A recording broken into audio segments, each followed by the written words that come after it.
यानी कांग्रेस के लोग कभी नहीं चाहते थे कि गांधी जिस विकेंद्रीकृत सिस्टम की बात करती है वो भारत में लागू हो। कांग्रेस के सिर्फ चेहरे बदले हैं, नीयत नहीं बदली है। आपने सोशल मीडिया या यूट्यूब पर अक्सर ये देखा होगा कि महात्मा गांधी को लेकर के कांग्रेस और बीजेपी में तकरार चलती रहती है। दोनों एक दूसरे पर आरोप प्रत्यारोप लगाते रहे और इसमें कांग्रेस ये दावा करती है कि उनकी पार्टी हमेशा से ही गांधी और गांधी के विचारों को तवज्जो दी है। लेकिन क्या सच में ऐसा है? आइए इस वीडियो के माध्यम से हम उन्हीं चीज़ों का पड़ताल करते हैं कि क्या कांग्रेस कभी गांधीवादी रही थी। तो देखिए, आज़ादी के पहले से ही भारतीय नेताओं का ये विश्वास था कि जब भारत को आज़ादी मिलेगा तो वो भारत की सेवा करेंगे। सेवा करने का मतलब ये था कि भारत को गरीबी, भूखमरी, अज्ञानता और अवसरों की असमानता जैसे चीज़ों से इसको मुक्ति दिलाएंगे। यानी भारत से उन सारी समस्याओं को खत्म करने का प्रयास करेंगे। इसी संदर्भ में जवाहरलाल नेहरू कहते हैं कि आज़ादी मिल जाना ही काफ़ी नहीं है, आज़ादी तो बस एक माध्यम है जिसके द्वारा हम भारत से गरीबी, भूखमरी और अज्ञानता जैसी समस्याओं को ख़त्म कर सकेंगे। ठीक इसी तरह की बात संविधान सभा के एक सदस्य के संथानम करते हैं और कहते हैं भारत को 3 तरह की क्रांति की आवश्यकता होगी। पहला, राजनीतिक क्रांति, जो कि भारत को आज़ादी मिलने के साथ ही पूरा हो जाएगा। भारतीय लोगों के पास अपना शासन करने का अधिकार आ जाएगा, लोगों के बहुत सारे अधिकार मिल जाएंगे। दूसरी क्रांति सामाजिक क्रांति थी। वो सामाजिक क्रांति का उल्लेख करते हुए कहते हैं कि भारत सदियों से जन्म, धर्म और रूढ़िवादी विचारों और मध्ययुगीन सोच से जकड़ा रहा है। इससे बाहर निकालने के लिए और भारतीय समाज को एक बार फिर से खड़ा करने के लिए उसे व्यक्तिगत प्रतिभा, सेकुलर शिक्षा और आधुनिक कानून व्यवस्था की ज़रूरत होगी। तब जाकर के हमारा सामाजिक क्रांति का लक्ष्य पूरा हो सकेगा। और तीसरा और महत्वपूर्ण क्रांति का जिक्र करते हुए कहते हैं, तीसरी और सबसे महत्वपूर्ण क्रांति एक आर्थिक क्रांति है, जो भारत को या भारत की ग्रामीण अर्थव्यवस्था को न सिर्फ वैज्ञानिक बनाएगा बल्कि भारत की कृषि आधारित अर्थव्यवस्था को औद्योगिक आधारित अर्थव्यवस्था की ओर अग्रसर करेगा। इन परिस्थितियों में संविधान सभा के सामने एक बहुत बड़ी चुनौती ये थी, किस तरह की राजनीतिक ढांचा को अपनाए जो न सिर्फ सामाजिक क्रांति के लक्ष्यों को पूरा कर सके बल्कि आर्थिक विकास को भी मुकम्मल कर सके।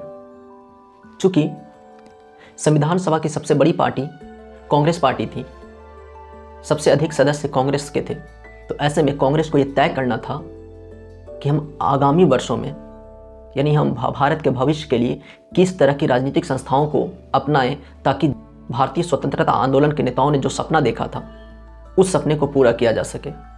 कुल मिलाकर के उनके सामने 2 विकल्प थे। पहला, जो अमेरिका और यूरोप जैसे देशों में प्रचलित था वो मॉडल अपना ले भारत, और दूसरा जो भारत का अपना मॉडल हो। महात्मा गांधी का मानना था कि भारत की आत्मा गाँवों में बसती है और महात्मा गांधी ने एक वैकल्पिक मॉडल प्रस्तुत भी किया था जिसको हम लोग गांधीवादी मॉडल के नाम से जानते हैं। गांधीवादी मॉडल के केंद्र में ग्राम या पंचायत आधारित शासन व्यवस्था था। यानी गांधी का मानना यह था कि पावर को सेंट्रलाइज ना करके पावर को विकेंद्रीकृत किया जाना चाहिए।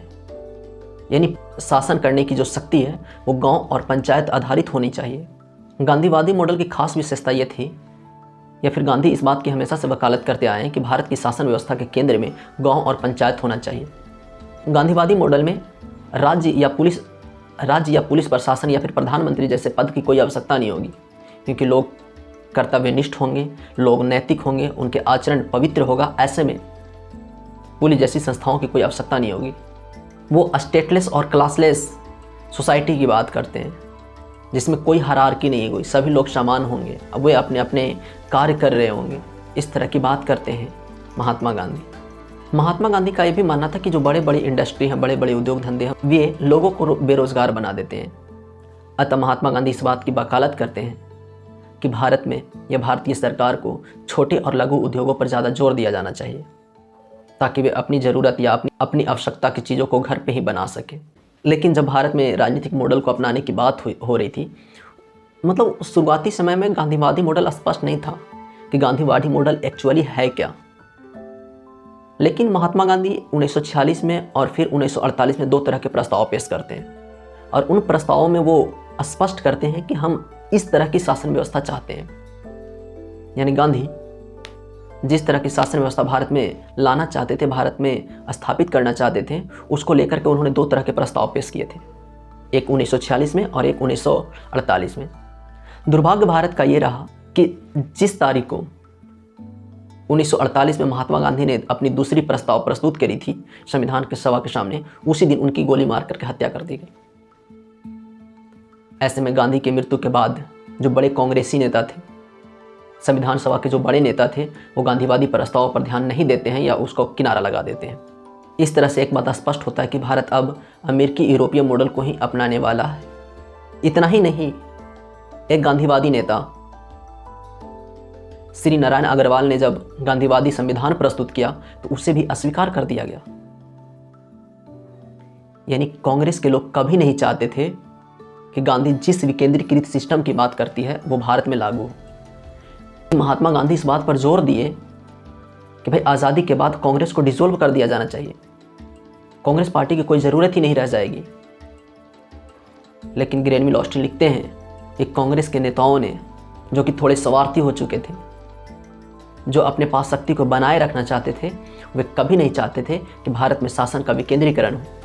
यानी वे हमेशा से ही अपने पास अपनी सत्ता रखना चाहते थे। इसलिए ग्रेनविल ऑस्टिन अपने पुस्तक the Indian constitution cornerstone of a nation में लिखते हैं कि कांग्रेस कभी भी गांधीवादी थी ही नहीं। कांग्रेस ने कभी भी गांधीवादी विचारों को या गांधी के जो आदर्श थे उनको तवज्जो दिया ही नहीं। इसके पीछे तर्क देते हैं और कहते हैं कि जब 1928 में मोतीलाल नेहरू ने जो नेहरू रिपोर्ट तैयार किया था, उस रिपोर्ट में उन्होंने संसदीय व्यवस्था की वकालत की थी, गांधीवादी पंचायती मॉडल का जिक्र तक नहीं था। दूसरा तर्क ये देते हैं कि 1945 में जब जो नेहरू ने भारत के संविधान सभा के जो संवैधानिक सलाहकार थे BN राव, उनसे स्पष्ट शब्दों में कहा था कि मैं चाहता हूँ, यानी नेहरू चाहते हैं कि भारतीय संविधान में सबसे ज़्यादा जोर नियोजन, औद्योगिक विकास और उद्योगों के राष्ट्रीयकरण पर होना चाहिए, जबकि महात्मा गांधी बड़े बड़े उद्योगों या भारी उद्योगों के सख्त खिलाफ थे।